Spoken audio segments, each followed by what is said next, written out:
Hi, good day. Welcome back to the Sustainable Agriculture Workshop. Today we have Ms. Taylor McDaniel out of the University of Georgia, one of our very own extension agents, and she's going to spend some time with us today talking about extension. So welcome, Taylor.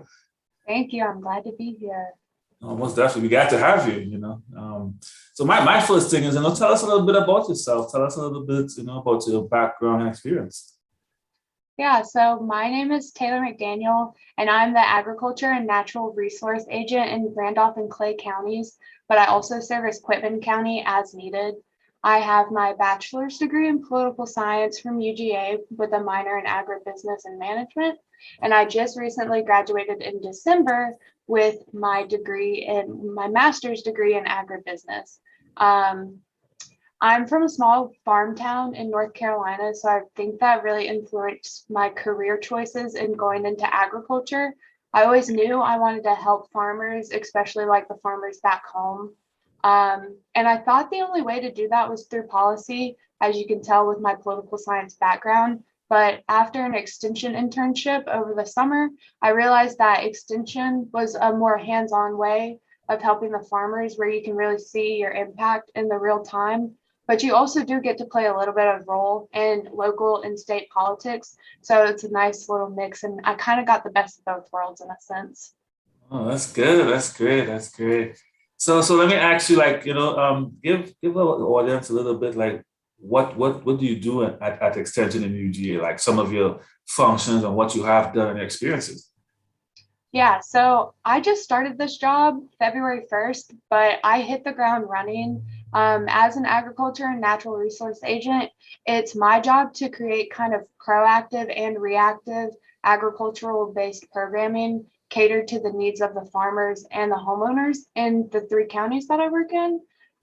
So that basically means I take calls all day long and try to help farmers and homeowners identify different problems they see going on in their fields, within their businesses, at their homes, in their lawns and gardens, and within livestock.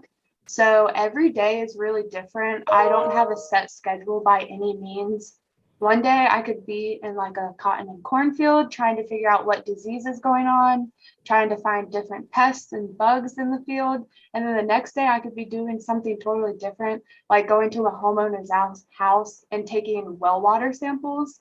So I really get to do stuff all across the board. I have to know a lot about everything, so there's definitely not any specialty here, but it's really a chance to get you to know the community and kind of help out based on the needs within the town.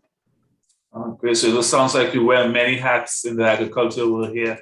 And that's good. That's good. So since you have all that experience, like doing different things, wearing many different hats, one of the questions I want to ask you as an extension agent is that, how can we apply interdisciplinary frameworks and integrate it with the scientific community and multi-stakeholders, and how can we take those approaches and actually apply it to farming systems? Yeah, so I think the first step in applying advanced scientific innovations to farming systems is to create a space where stakeholders value and support collaboration over competition. Right now, a lot of businesses and large stakeholders, they're focused on the bottom dollar amount due to economic and political and environmental climates. These climates right now are really volatile, unfortunately for everyone. And it's almost a every man for themselves situation. They're trying to make the best out of their business instead of putting the farmers first as the end goal. And that makes it harder for these scientific advances to reach farming communities and farming systems, especially here in rural towns like Cuthbert, Randolph County in general. The technology is there, the innovations exist. We just need to find a way to get around all the competition and the red tape, all the government policies that are kind of blocking us. And we just really need to find a way to unite the stakeholders under one main cause, helping farmers, helping the people who put food and clothes on the people's back within the world. So it sounds like, like bigger farms tend to only look at as you said, the bottom dollar amount, and they don't really take into consideration the smaller farmers, right? Yeah. A lot of big farms would also like to implement the technology and reap the rewards before the smaller farms, or implement the cheapest version of the technology so that they could gain more profits, right? So I think that's an issue, and that's something that definitely needs to address, which brings me to the other question that there are very different novel extension strategies. How can they facilitate institution change, basically? So, like for example, the universities, like UGA, Andrew College, how could they assist these smaller farmers with battling that issue, engaging a lot of farmers? Yeah, so the mission of Extension as a whole is to provide unbiased research, education, and resources to the public. So, sure, we might offer some of the same services as private companies, but we do it for free for most cases and at a fraction of the cost. Our recommendations aren't product based or brand based. We aren't trying to sell you anything. Our goal is to truly help. And I think that's one of the most novel things about Extension. There aren't very many companies out there that you can call them on a Monday morning and say, hey, I need you to do this by the end of the day. And they go out there and get it done by the end of the day. You might be waiting until the end of the week to get something done like that. So it's really, we're so reactionary that we get stuff done so quickly and we do it for free, which is so different from anyone else that's out there. And I think services like this, the unbiased services, is how we can make those institutional changes, kind of like the ones I was talking about earlier, where we're valuing collaboration over competition by doing these things on a timely basis, being completely unbiased, giving recommendations that are truly in the farmer's best interest. I think Extension is a great starting point to start building stuff like that, building a space like that. And that's when we start to reach more people. That's when we start to reach more farmers in rural communities, more big time farmers too. So Yeah, I think that's what it is. I mean, being unbiased is very important, because I mean any company would want to push their products onto different farmers, so they use the I will do the service for free bait, and then all the recommendations, as you said, is using their products and nobody else's. So yeah, I definitely understand that. So as you mentioned, technology, right? What are your thoughts on extension farmers using, web-based technologies, using their mobile phones to operate their farming systems? Are there any, how to put it? Do you think that could the smaller farmers afford that? And do you think that is really necessary? um, I think it's great. And I think it's more than necessary because you got to keep up with the times. However, especially in places that are so rural and kind of remote, they're a little behind on adjusting to social media. I think like phones, web-based technology, especially when I think of stuff like that, I think of social media. And I think that can do so much in the way of educating people about agriculture across all generations, no matter who you are. Even within the county offices, like I recently started a Facebook page for Clay County just to educate people about it. It gets very little viewership, but it's still there. And one day you can build it up. I publish every little thing we do on that social media page. I feel like it's an easy way to get the word out. But there's some downfalls to it, of course, because we don't have any control of how many people our posts actually reach. And like I said before, a lot of people aren't on social media, or they don't have access to internet, whatever that may be. So we need to find a happy mixture between the tried and true forms of communication, like print media, newspaper articles, communicating by phone, even an email in some cases. But I still have people who aren't email savvy yet. And, that's been around since how long? The 90s, early 2000s. So we have to find a happy medium because the presence of new technology like social media, mobile phones, and like the new reliance on it doesn't mean that we have to stop relying on other forms of communication too. We have to do them both. Right. Well, I agree with that. Now, a lot of people don't understand that, the age of farmers is actually increasing in America, right? So the farmers essentially getting older. The older farmers, some of the older folks, if you think about your grandparents and even your mom and dad, are not really sophisticated with cell phones and all the social medias and Facebook, Instagram, TikTok, the whole suite, of social media apps. But that's the unfortunate thing for me because the younger population are not getting into agriculture, and I think agriculture is not pushed hard enough for the younger population to get in it, so that we don't have like when our folks get older, and they're unable to work, there'll just be areas of land or parcels of land just not providing food. So that's something that I think we need to definitely take into consideration. So let me ask you this question: as being a female in agriculture, what are the most effective approaches for retaining women in research and extension, and ensuring that they are fully involved from the design of the research and extension systems to meet both gender specific and wider needs? What's your thoughts on that? Yeah, so I love this question. I feel very passionate about women in agriculture, women in STEM, women in research, basically women in any space that they were not previously really at large in.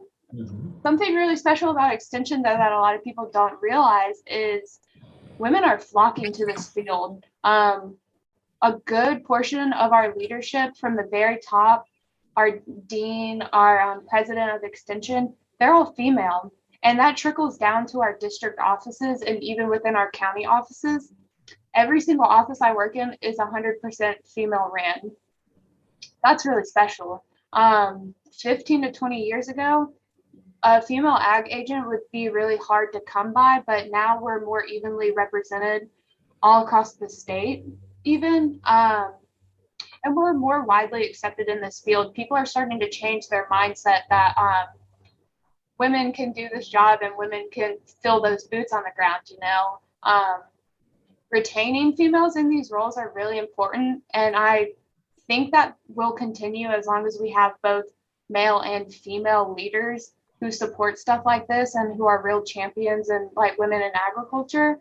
Um, they're the people who really make sure that you're fully involved in designing these research systems and extension systems. So an example that comes to mind for me is my district program coordinator. She was the very first female ag agent in the Southwest District, which is Okay. the district that we're in.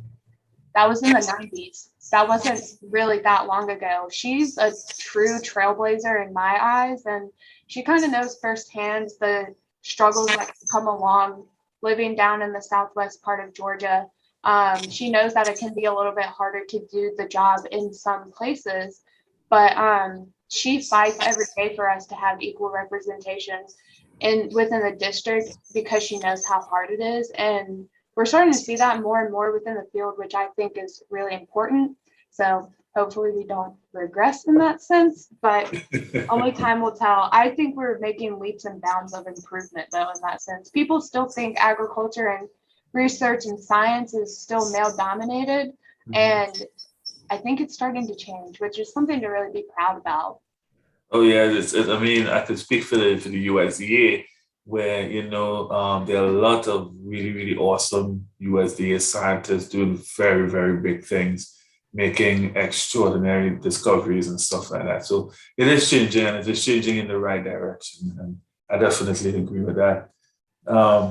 So this whole thing about extension, right? So do you think, right, that things like farmer field schools, farmer workshops and stuff like that, do you think those things are able to bring farmers and all different researchers, advisors, the business world, the policymakers together to actually promote agriculture? Do you think we should do that, or do you have any ideas what other things besides farmer schools we could do?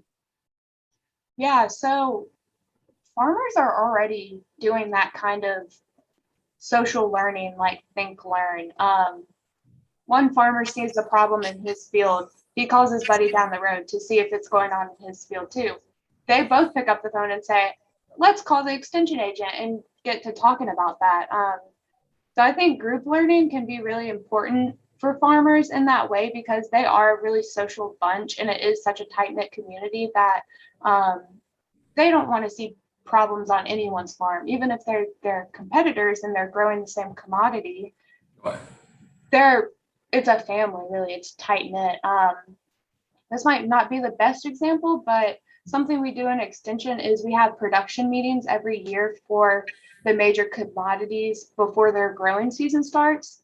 So with our production meetings, we invite our extension specialists, who are researchers, professors at the UGA Tifton campus over a certain commodity. And at these production meetings, the specialists present the outlook for the year, what they need to be worried about, what kind of crisis they're going to be facing, what kind of diseases and pests that they might have to deal with. But they're not the only people at these meetings. We invite the farmers, but we also have major stakeholders there. Researchers, senators come to some of mine, which I was not prepared for. Business owners, fine point representation, chemical and feed and seed companies.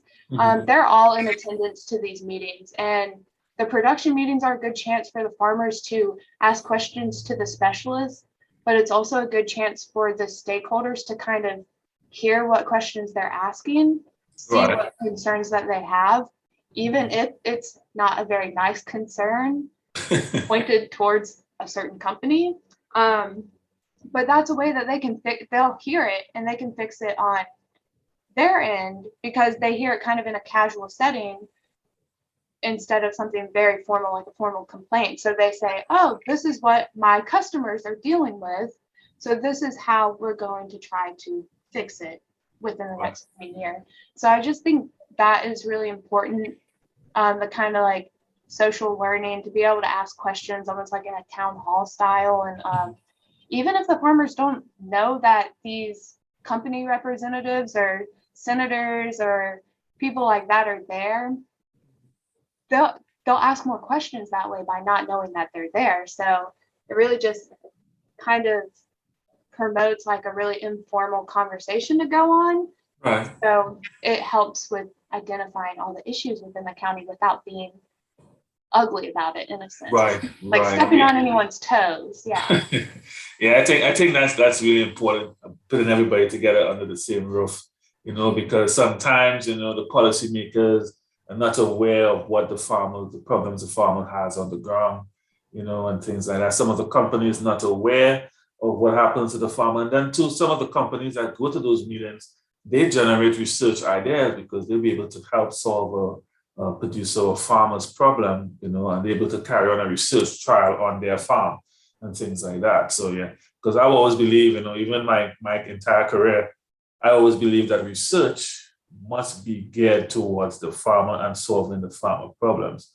Now, I'm not saying that, micromolecular biology research and stuff is not important, but we need to have more research, more producer driven, because some of the farmers don't really want to know about, like, okay, if we apply this treatment, the genome will change and it will get this product. Some do, some love to hear it, but some farmers just want to know, okay, do I feed this, or do I plant this at a certain time to get the best yield for the crop and to make more money?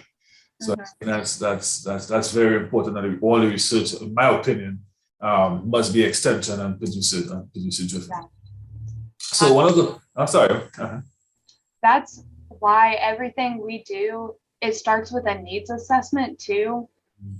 We're not going to do research in the county that does not pertain to the farmers in the county. Right. Like, it's so important to us that we do that needs-based research here. So we're actually doing our mission statement of kind of helping people in our community. So yes, I agree with your sentiment with that. So my last question to you is, any younger person coming into agriculture, let's say from high school or now coming into undergrad degree in agriculture, what advice do you have for them if they wanted to study like sustainable agriculture or even start an extension career? Yeah, so my advice would be pursue the work that really gets you excited, especially within agriculture. Seek out those classes that you find the most interest in and just go after them. Go after the professors who are excited about it, who invest in you in a really engaging way, because people aren't going to take interest in agriculture if they're not engaged. If the programming, if the classes aren't interactive, it'll be just another class to them. So you really have to take some time to find those kind of hands-on, engaging classroom settings, learning availabilities. Seek out internships. That's how I figured out that I wanted to be an extension agent, was going through my internship. Learned everything about the job within one summer, really. Well, not everything I need to know, but the groundwork of it. And it really Right. inspired me just from doing something so hands-on. That's how I learned, at least. I think it's really important to get younger people excited about agriculture. I think we're really lacking in that, but I think it comes back to doing it in an engaging and exciting way. So we can kind of like plant those seeds with them and start with young. So Excellent. So study agriculture. Agriculture is a very big field. There are many things you could do in agriculture. It's not just working in the sun, as a lot of people tend to push how agriculture looks at it. You could become a scientist, you could become an extension agent, you could become a professor, you could run your own business, and make millions of dollars. I've seen it done. So join agriculture. Well, Taylor, thank you very much for your time this afternoon. It's greatly appreciated that you could share some of your views on extension right here in the southwest of Georgia. Thank you very much.